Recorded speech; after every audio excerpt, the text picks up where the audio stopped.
Hey guys, if you've been following me for a while now, you've probably been able to see that my page is primarily about kind of exposing the enemy and his tactics and how it coincides with biblical truth and the fruits of the Spirit, etc., etc. And so with that, I notice there are rounds kind of different attacks that will come. And I know you'll notice this in your life too, because the enemy, he has a playbook of everything that he's studied throughout your life and the things that he's noticed have triggered you in the past, and possible variations of those things. So like subcategories of those things. And today I want to give an example of that. So let's say, for instance, I'll use myself as an example. Back before I knew the Lord, when I was being very tormented by demons, I absolutely felt like I was going insane, because essentially I was. They were literally driving me insane. And so now, as we all, as Christians, have experienced at least one person calling our faith delusional or calling us crazy or insane, all that jazz, but we get used to it after a while because, we know the truth. And I also made another video breaking down psychologically the symptoms of insanity and delusion and how you can easily debunk that with just psychology if you ever run into a situation like that. But there is another one that I have been recently receiving that I wanted to make note of that I find very interesting. And this is where I notice the subcategories. So saying, someone's crazy or delusional or this or that, that's sort of like a blanket statement attack on someone's said sanity. But subcategories of that would be what I've been getting recently, is you are emotional. And I found this really, really interesting because it's so funny too, because the enemy has no idea. Whenever he throws attacks at us, we just gain more wisdom from it. So with this specific one, I sat with it because I wanted to pray on it, because it was really interesting to me. Because let's lay it out this way. So emotions as a whole are given to us by the Lord. So emotions at the core are not bad and have never been bad. They're given to us for a reason. And the reason they have become stigmatized in the world is because of how demons play off of your emotions and can essentially make you lose your cool, or you fly off the handlebars or this or that, which since coming to Christ, I have never done anything like that. I get very passionate when I talk about him, but it's all within a contained, stable, not environment, but a contained, stabilized structure, I guess, if that makes sense. There's no chaos, because chaos is from the enemy. And so the interesting thing that I realized is the enemy covets what he doesn't have, of course, but he covets it to pervert it.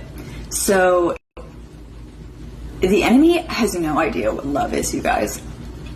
He is 100% severed and cut off from the main source of true love, which is the Lord.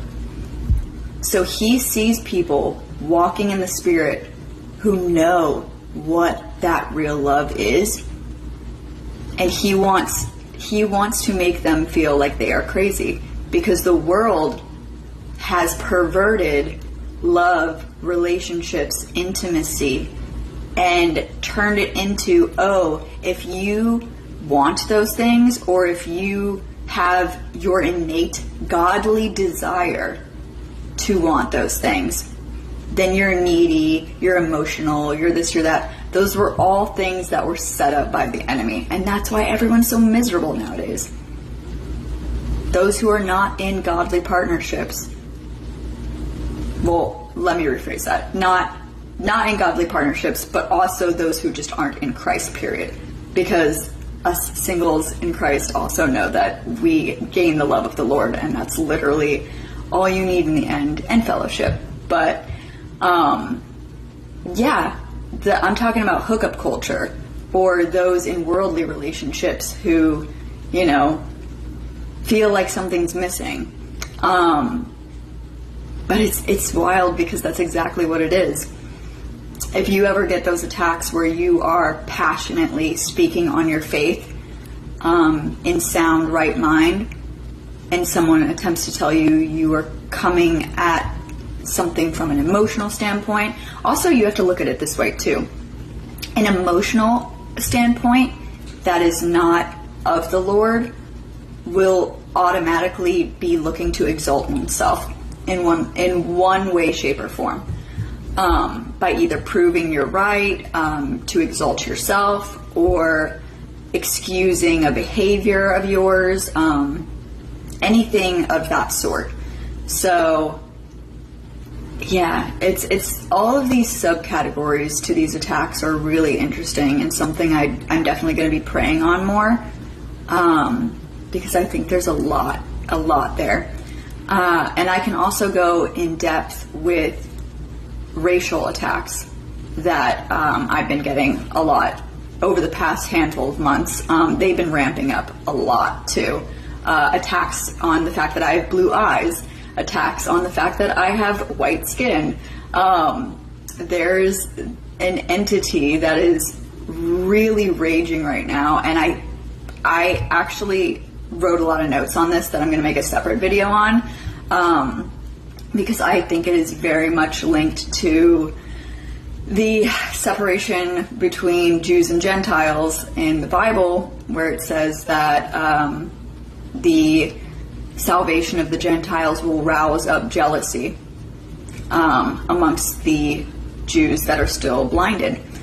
And I want to do some more biblical research on that and kind of cross-reference a few things before I make a video on that, but I think that there is something there. So yeah, just remember, guys, any and every attack from the enemy is a blessing, because you only gain more wisdom from it. And sit with the Lord, ask him to show you what that wisdom is, and always pray for, him to continue to cover you. And yeah, just keep pressing on in the Spirit, guys, because these attacks really they are blessings. Because one, you're doing the right thing, because the enemy he's out for you. So that means that you're a threat to his kingdom in one way or another. And two, you just continue to learn more for God's kingdom. So, love you guys.